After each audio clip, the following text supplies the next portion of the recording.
le bollette. Buon lavoro, Grazie. Buon pomeriggio. Buongiorno. Buongiorno. E la mano, Marco? Salve. Sì, sì.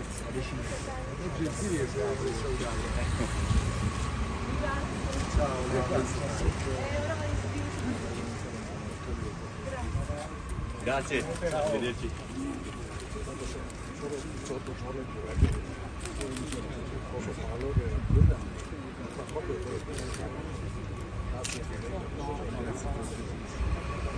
Buon pomeriggio. Siamo a tutti gli italiani e quindi ho voluto iniziare dal Veneto, poi in particolare da un segnale di attenzione al nord. Questo è un territorio ricco di grandi iniziative imprenditoriali, soprattutto parliamo di un tessuto, il tessuto produttivo medie e piccole che fanno grande l'Italia. È un tessuto produttivo che sta soffrendo tanto per il caro energia e il caro bollette, come tutte le famiglie italiane ovviamente, e siamo qui anche per ricordare che abbiamo già delle soluzioni, da 6 mesi le stiamo proponendo. Il governo secondo noi è in ritardo anche l'Europa, perché anche avevamo proposto un Energy Recovery Fund ormai da febbraio.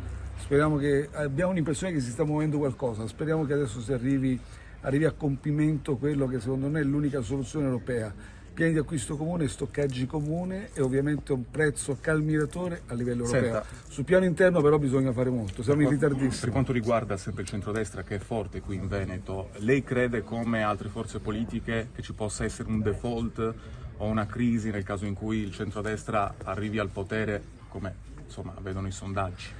Allora, io non ho nessuna autorità e autorevolezza per distribuire patenti di legittimazione democratica.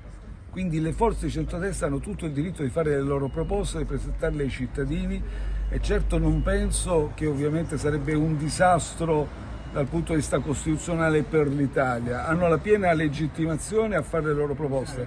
L'unica cosa che dico, le loro ricette non mi sembrano siano utili e sufficienti e adeguate per migliorare questa nostra società, perché le ritengo inadeguate. Per esempio qui noi come Movimento 5 Stelle sono qui perché c'è una comunità energetica.